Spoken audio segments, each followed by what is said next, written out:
Jadi kita cover topik kita pada malam ini, iaitu mengenai musuh tersembunyi menundukkan musuh dagangan terbesar anda.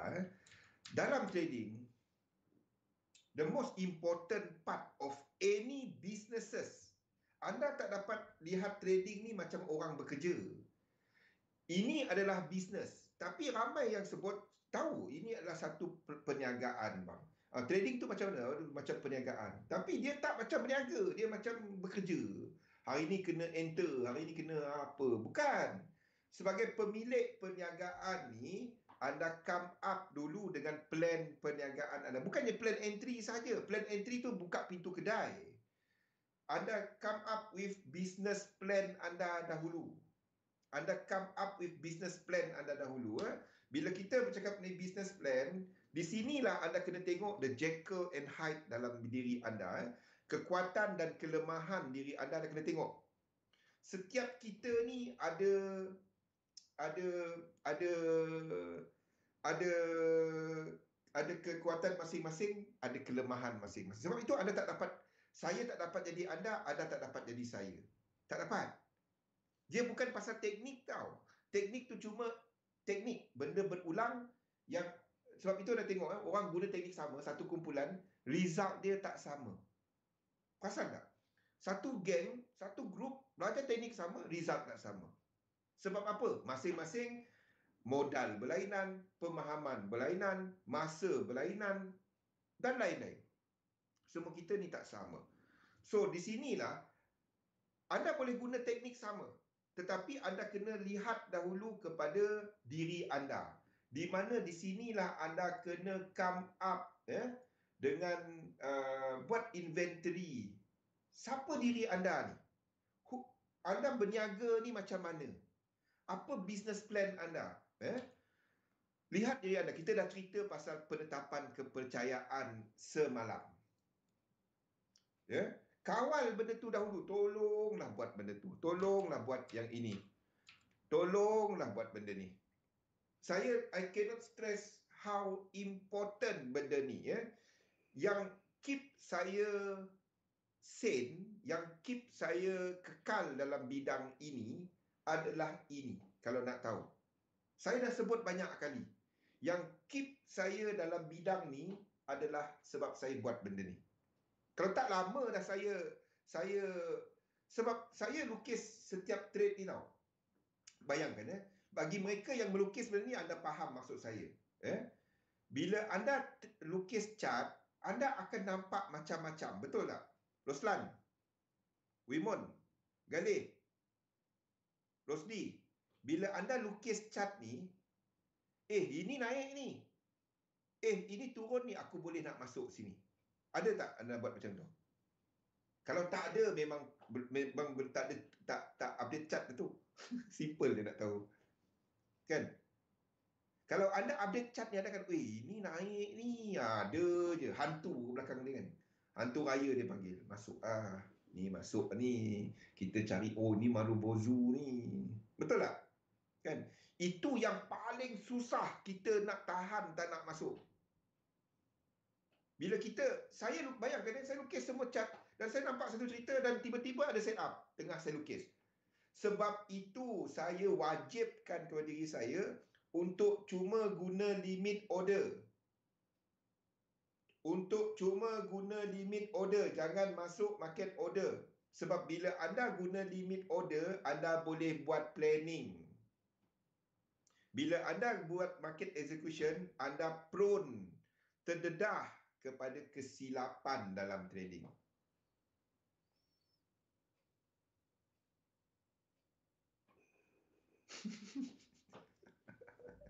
Roslan dengan ni tak entry langsung. Wimon entry. Itu biasa. Itu sebab kita bercakap mengenai duit. Siapa tak nak duit kan? Tapi kita, ini boleh ni, aku untung banyak ni kan. Tekan ni, boleh ni kan. You have to have that. Kenapa saya boleh ada disiplin ni? Disebabkan oleh ini. Kalau nak tahu macam mana saya nak lawan dia, benda ni. Tiap-tiap, sebab tu saya tengok 72 chart. Bayangkan Roslan. Saya buat 72 chart. Macam-macam aku nampak. Yang tak nampak pun jadi nampak. Yang keep saya boleh nak disiplin, sebab itu saya buat benda ni tiap-tiap minggu. Lagi banyak hantu yang panggil, lagi frequent saya buat benda ni. Faham? Itu ada hantu. Betul, serius. Selagi bila kita update, terutamanya mereka yang update Elite Wave, anda kena, ni boleh ni boleh untuk anda lawan buat benda ni. Seriously, ia membantu, banyak membantu. Keep track, kita remind diri kita balik. Lepas tu, ketahui modal anda, toleransi risiko anda. Sebab yang jenis-jenis, saya cubalah trade dengan $50 dahulu. Anda nak judi ke? Saya akan bank direct. Orang tanya, bang, saya cubalah dulu bang $50. Beli nombor. Dosa dia sama. Jangan cuba-cuba. Try. Saya try dulu trade. Try dulu trade. Jangan guna perkataan tu. Itu jatuh hukum tau. Jangan. Ya. Lihat dia sebagai satu perniagaan dulu. Okey. Yes, saya nak cuba perniagaan ni. Okey, nyatakan berapa sebenarnya modal asal. Dan apa, kalau anda faham pasal company, dia ada modal berbayar, modal dibenarkan, come up with satu modal. Berapa sebenarnya saiz perniagaan aku? Dan lepas tu buat bajet anda. Modal tadi, apa makna dia kepada anda? Okey, duit ni tak apa. Duit ni tuition fee. Aku nak cuba bisnes ni dahulu. Jadi, dalam any business, bagaimana anda menjalankan bisnes tu bergantung kepada modal. Jadi ketahui, ya, berapa sebenarnya modal yang anda nak letakkan. Masalahnya bila anda macam ni. Ni masalah dia. Ni masalah ramai. Ya. Saya pernah, kalau saya ceritakan benda ni, ini melalui pengalaman saya tau. Pengalaman saya sendiri. Saya dah buat. Sebab tu saya tahu dia tak jadi. Okey. Tak kisah bisnes ke trading ke, dia sama. Kita letak, tak apa, saya cuba dulu. Saya depo 100 dulu. Berapa orang yang masih trade disebabkan benda ni? Saya nak tahu, saya nak tengok berapa orang masih trade sebab benda ni, 100 ataupun kurang daripada 100. Saya cubalah dengan USD 100 dahulu. Kalau dia terus lebur, dia mungkin stop trading. Okey? Masalahnya, masa kita mula-mula masuk tu, dia naik. Kan? 100 tu jadi 400. Jadi 600. Float positif. Kan? Dia ada untung. 100 jadi 150. Whatever amount. Anda dah nampak duit. Itu hantu dia. Anda nampak duit dia. Okey? Lepas tu kan, naik. Turun, tak apa cerita, habis 100 ni. Apa yang kita buat? Kita dah nampak potensi dia tadi. Ramai kita, ini news ni tadi, yang ajar kita pun kata, ni news tadi, kan? Tak apa, kita cuba lagi. Kalau ada modal, letak balik. Kita masuk balik, kan? Di sinilah yang trap dia bermula, perangkap dia bermula, dan anda akan banyak cerita pasal benda ni lah. Banyak kali akan bercerita pasal benda ni. Recovery, hentak lot. Ni bahasa-bahasa yang bahasa yang tak kena. Ini bahasa dalam judi tau. Hentak lot, full margin. Kan? Ini bahasa apa? Itu bukan bahasa trading. Itu bahasa judi. Tapi saya tak layan. Saya tak layan. Apa yang anda buat dalam trading adalah anda cuma ada satu sistem. Anda go against, buat sistem tu berdasarkan satu position sizing, dan anda ikut rule saja. Kalau dia dah rugi banyak ni, aku kurangkan lot sizing. Tak ada cerita recovery. Entah pergi lot besar sikit untuk cover. Itu cerita judi. Itu sebelah kiri.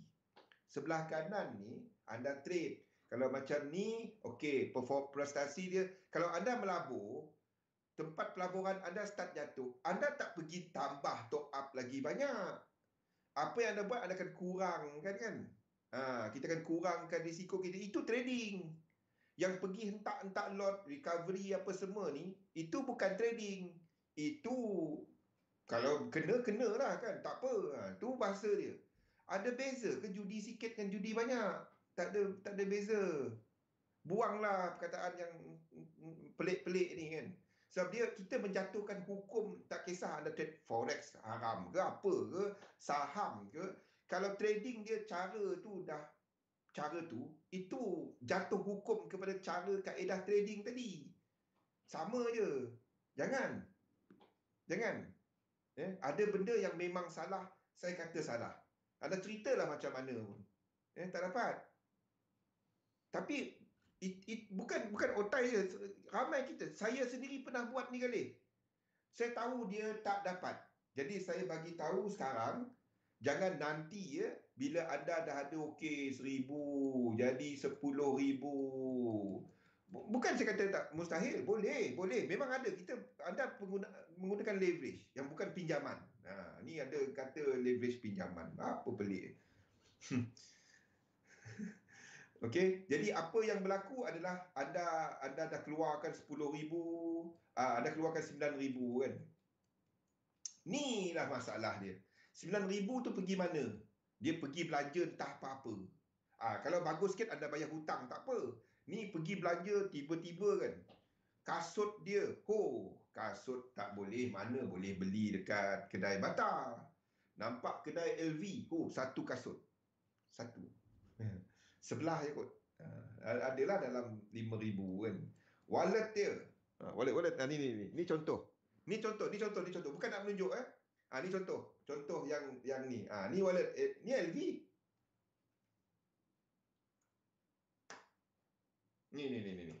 Ni. Nampak? Ni contoh dia. Masa buat benda ni. Saya pernah buat. Saya tahu. Apa saya ceritakan kepada anda, apa yang saya sendiri pernah buat. Entah apa-apa. Ni contoh ni.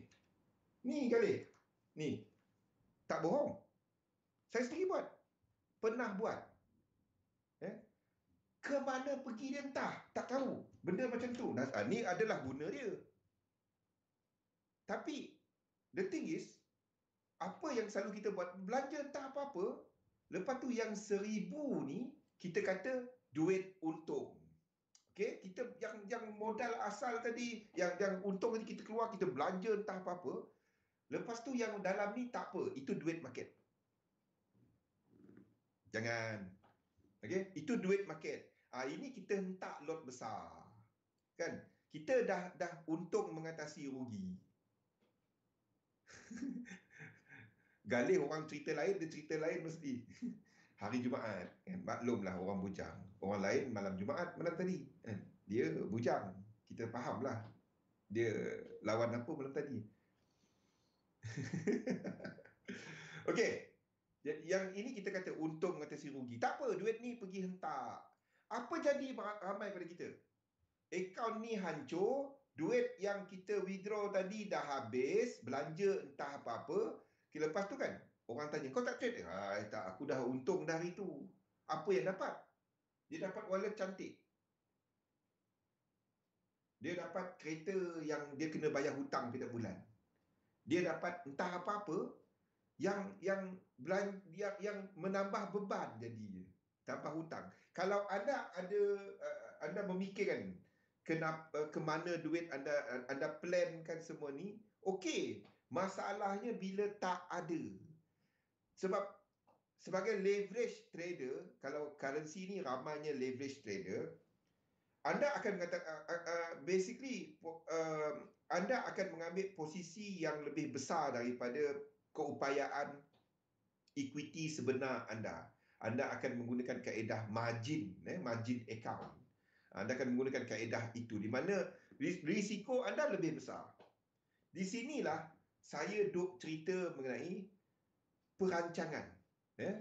Bagaimana anda tahu ke mana anda nak letakkan duit, anda bahagikan portfolio anda, mengetahui kedudukan kewangan anda, apa objektif portfolio anda, kalau jadi trading ni ke mana duit tu, bilanya anda kata jadi, bilanya anda kata tak jadi, kalau rugi macam mana, jangan cerita untung je. Dia kena cerita pasal rugi juga kan. Bisnes mana untung semua. Kena ada benda-benda macam ni, kena ada. Dan bila. Faktor bila tu bergantung kepada sebab apa anda trade. Kalau anda trade untuk menjana kebebasan kewangan, kebebasan kewangan tu tak ada cerita pasal 3 bulan. Tak ada cerita pasal 6 bulan. Ini satu lagi, terutamanya masa kita tengah lockdown dan ramai orang kehilangan pekerjaan. Dan saya hampir setiap hari menerima mesej macam ni. Dan saya harap bagi mereka yang ada dalam ni, saya bukan tujukan kepada anda, saya cerita secara general. Anda tahu siapa diri anda. Okey. Terima duit, zaman saya kita panggil VSS lah. Terima satu lamsam. Kan? Gaji setiap bulan sebelum ni adalah 7,000. Okey. Dan dia terima lamsam. Terima satu jumlah besar lah sebab kerja dah lama, dia terima 500,000. Ni penyakit ni penyakit ya. Ni kalau anda sedang ada masalah ni, fikir balik. Okey. Sebelum ni dengan gaji 7,000, dia trade hancur. Dia trade hancur. Kononnya dengan ada modal banyak ni, dia nak jana banyak ni sebulan. Kenapa yang sebelum bila modal kecil ni, dia trade hancur, memang habis akaun dia, masuk habis. Dia ingat sebab dengan modal ni dia boleh kawal risk. Kalau duit sikit, bila anda tak banyak duit pun anda tak dapat nak disiplin, anda ingat dengan duit banyak anda dapat disiplin. Saya harap terasa sekarang. Jangan bila dah habis duit yang anda sepatutnya gunakan untuk memulakan kehidupan anda dalam versi baru anda, dan anda ingat dengan satu modal lebih besar anda dapat menjamin risiko anda dapat disiplin. Ini tak mengubah diri anda, ini tak mengubah trading anda tau. Tak ada pun. Yes, target dia tak logik. Yang masa ni pun dia target tak logik. Sini adalah target dia 7,000. Tak logik. So kalau anda nak trade juga, itulah dia. Bukannya ni, sini masuk 0.1 lot. Sini boleh nantilah sebab 0.1 lot juga. Tapi yang masa dia trading 0.1 lot, dia tengah hancur. Sebab apa dia ingat 0.1 lot ni tak ada emosi nanti kan? Tak adanya, sama je. Duit tetap duit. Sepatutnya kalau anda boleh trade dah, mungkin boleh.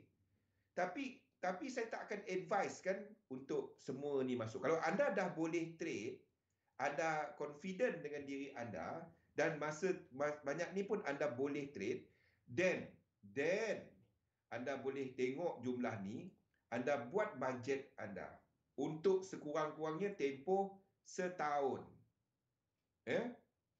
Buat 500,000 tadi, lepas tu berapa perbelanjaan anda setahun. Lepas tu anda tengok ke mana berapa lebih dia. Okey, berapa saja yang lebih tu, jangan letakkan semua kat trading. Anda bahagikan. Kalau anda ada lamsam, ada satu jumlah lamsam, saya gunakan formula 80-20. Di mana 80% saya akan letakkan dalam instrumen yang berpendapatan tetap. Okey? 80%. 20% ni saya akan letakkan dalam trading. Ataupun benda yang turun naik. Ini adalah yang fix, yang lebih kurang kita tahu dapat. Macam ASB. Perkara pertama anda kena fikir kat situ ASB tu. PSB tu. Itu yang duit tak hilang, diberi oleh kerajaan. Itu dulu. Jangan pula simpan cash. Ni satu lagi. Simpan cash tu, duit anda sedang hilang purchasing power. Inflasi naik. Kalau kadar faedah naik bersama dengan inflasi, tak apa. Kadar faedah turun sekarang ni. Inflasi je naik. Lagi simpan cash. Itu kalau nak tahu kenapa US dollar masih ada view ke bawah, interest rate dunia jatuh. Cash. Apa king of cash? US dollar. Sebab itu kita lukis US dollar macam ni. Nampak? Itu fundamental dia. Sebab itu kita lukis dolar secara besar je. Macam ni. Ke bawah. Interest rate dunia jatuh. Nak naik tak dapat. Repo market tak ready. Tak apa saya nak cerita benda tu. Tetapi kita tahu harga barangan naik. Orang tak nak simpan cash. Orang akan simpan dalam bentuk lain. Apa bentuk-bentuk lain? Kripto, gold. Sebab itu kita masih lukis macam gold ni. Macam ni. Ni, ke atas. Bila? Bila dia sampai support. Itu je. Ada ke Bank Malaysia yang trade forex OTC ni? Saya tak tahu. Anda kena tanya bank. Anda rasa macam mana, Julia? Anda rasa? Saya bagi tahu satu. Pakcik saya, dia adalah bekas dealer forex untuk Maybank. Boleh Julia? Pakcik saya adalah bekas dealer forex untuk Maybank di London. Pakcik saya. Boleh? OTC itu market apa? Pakcik saya sendiri, dia bekas dealer Maybank.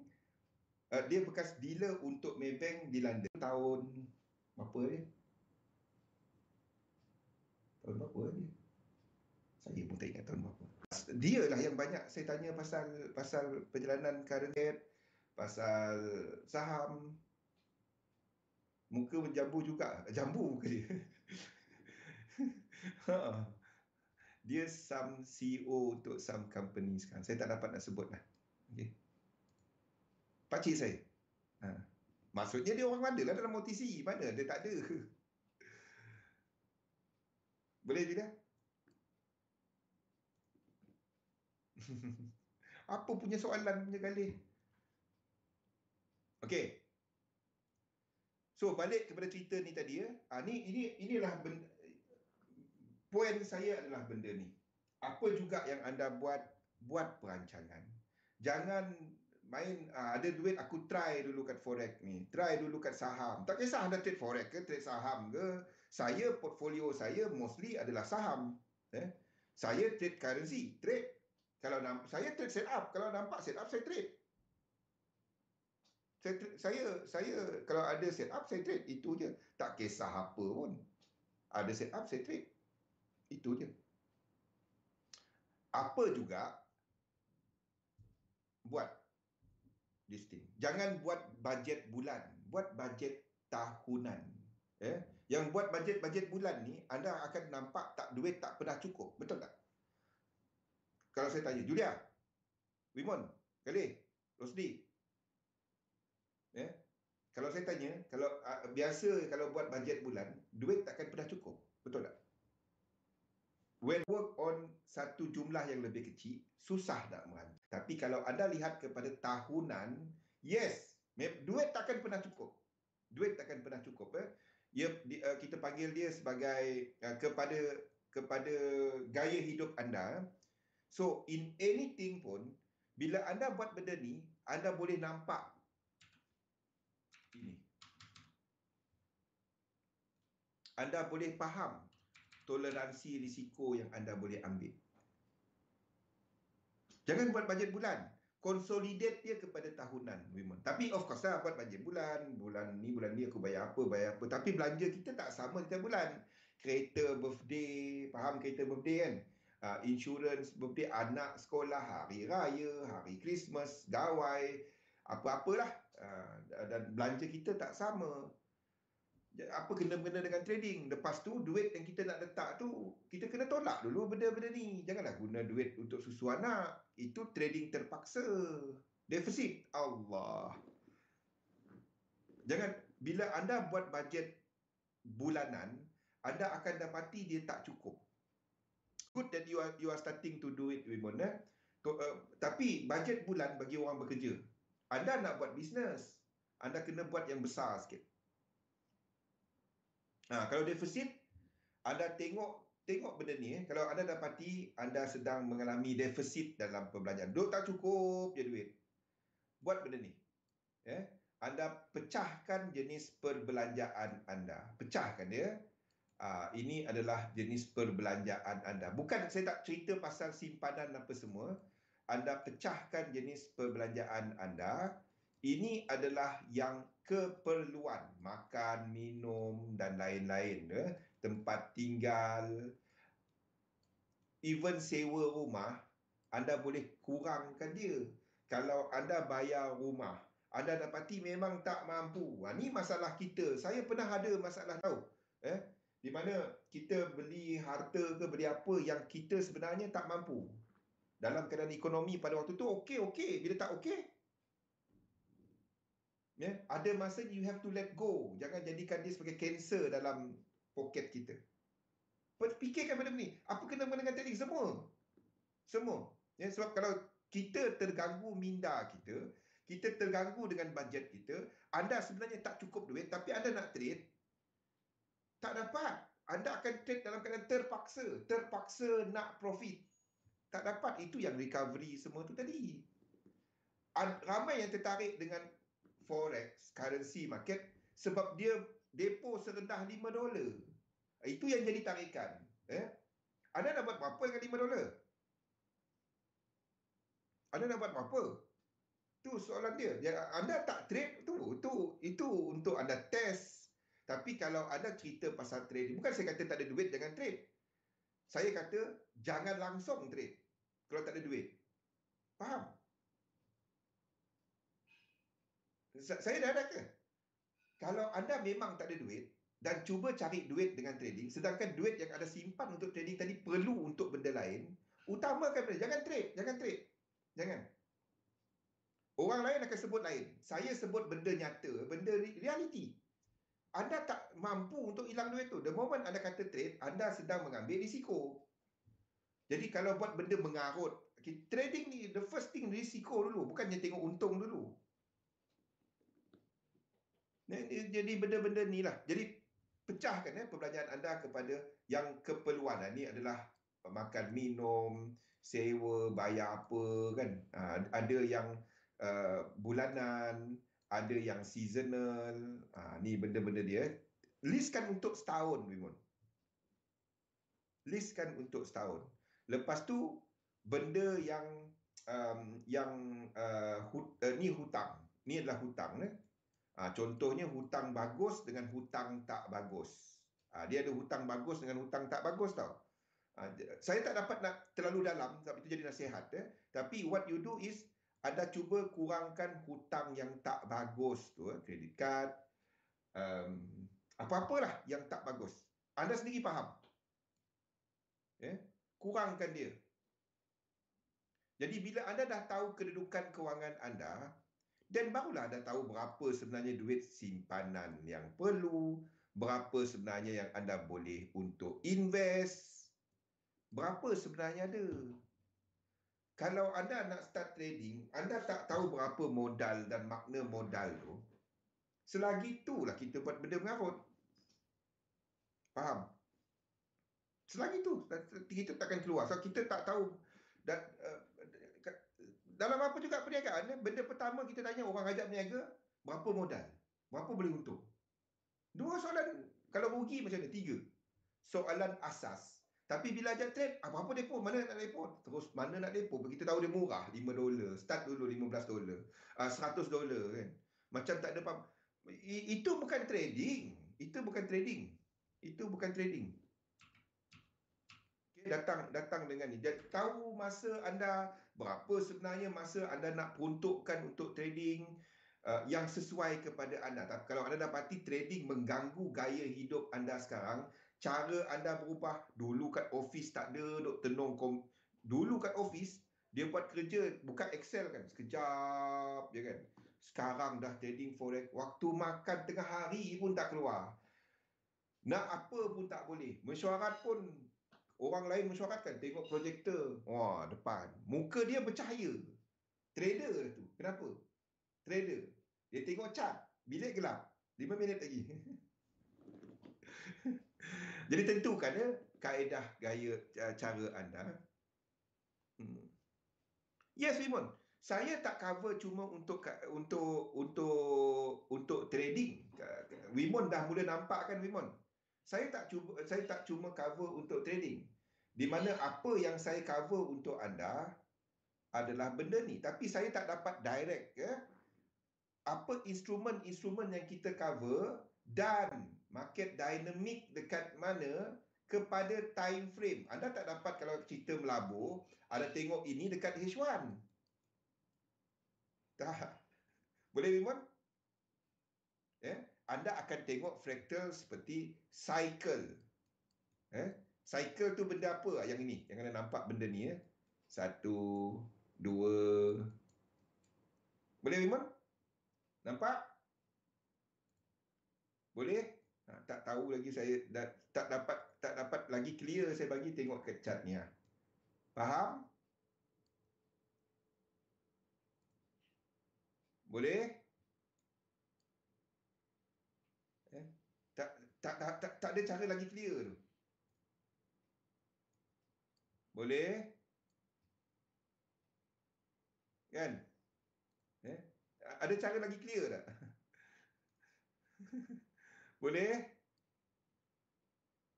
Apa ni dah ulang? Ni. Okey? Alhamdulillah. Okey, anda tak pergi tengok H1. Jadi fahamkan kat mana kita dalam pasaran. We are at the end of March cycle. Jadi kalau anda nak melabur bukan sekarang. Anda tunggu dulu market dia buat pullback. Pullback sekali belum besar. Belum. Anda tengok pasaran jatuh sekarang ni belum. Structure ni masih sama kan? Structure ini masih sama kan? Ni masih sama. Ni masih sama. Daripada March ni sama. Saya buang semua ni. Ini satu ni. Santi, tunggu dia turun dulu buat pembetulan. Tunggu dia turun buat pembetulan.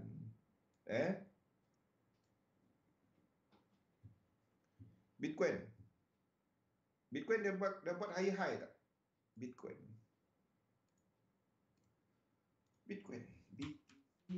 BTUSD. Ada apa-apa ke Bitcoin? Ada apa-apa ke Bitcoin? Lena, saya masih nampak dia buat pergerakan ni. 1, 2. Ini low. Ini low. 3, 4, 5. Kita dah ada 1, 2, 3, 4, 5. 1, 2, 3. 1, 2, 3, 4, 5. And one more. One more correction. Saya masih nampak benda ni. Tapi kali ini daily chart. This one is 5 wave. Ini A. Ini B. Ini C.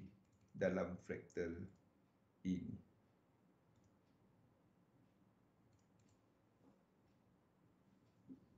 Masih ke atas. Tapi ini akan melengkapkan 1, 2, 3, 4, 5. Dah cukup 5 untuk turun. Masih ada naik. Masih ada kenaikan. Saya ada cat dia. Tapi saya tak kongsikan. Saya kongsikan biasanya kalau letak kat Facebook ke, dekat ni ke. Sebab kat XM tak ada. Tu je. Cumanya pada waktu ni tak sesuai ke dia. Kalau saya lah. Kalau saya nak pegang. Bukannya saya nak jatuhkan Bitcoin. Saya ada Bitcoin. Saya nak dia naik. Siapa tak nak. Tapi apa yang kita nampak itu yang kita ceritakan. Oil ada lower low. Bagus. Saya nak buy daripada bawah nanti. Baru cerita tadi Julian. Okey. Bagi saya, instead of beli minyak ni,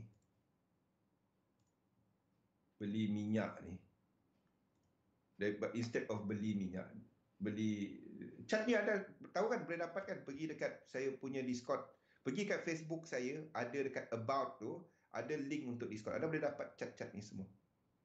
Instead of nak beli minyak ni, saya lebih prefer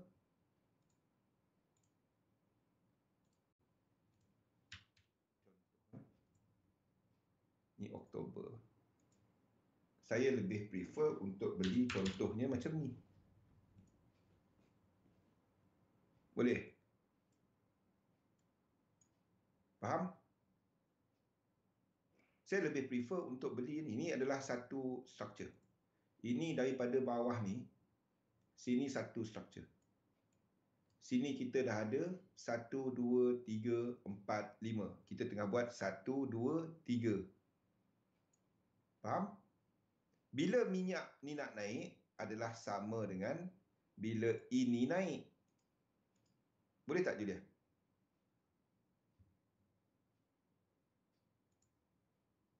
Bila ini sampai equilibrium. Bila ini sampai kat sini. Untuk dia naik. Bukan nak sell dia, saya takkan sell minyak. Kita tahu inflation makin naik kan. Antara penyumbang inflation minyak. Jadi sini pun kita dah ada 1, 2, 3, nampak 1, 2, 3, 4, 5. Jadi kita tengah buat 1, 2, 3. Okey. Minyak tadi. Cumanya untuk sama dengan XOM tadi. Okey. Dah pukul 8. Zatul happy je kita ambil time dia. The thing is, luaskan cara anda berfikir. Bukan saya trade gold je bang, saya trade EJ je. Kenapa anda limitkan diri anda? Besarkan skop dagangan anda, besarkan anda punya melihat kepada yang lebih besar dalam pasaran lah. Dan saya kongsikan all this kepada sistem bukan hanya untuk anda trade. Sebaliknya melihat kepada portfolio secara besar, melihat kepada dinamik pasaran, melihat dan anda rancangkan penggunaan equity anda kepada anda punya objektif. Dia tak ada satu yang betul. Tak ada.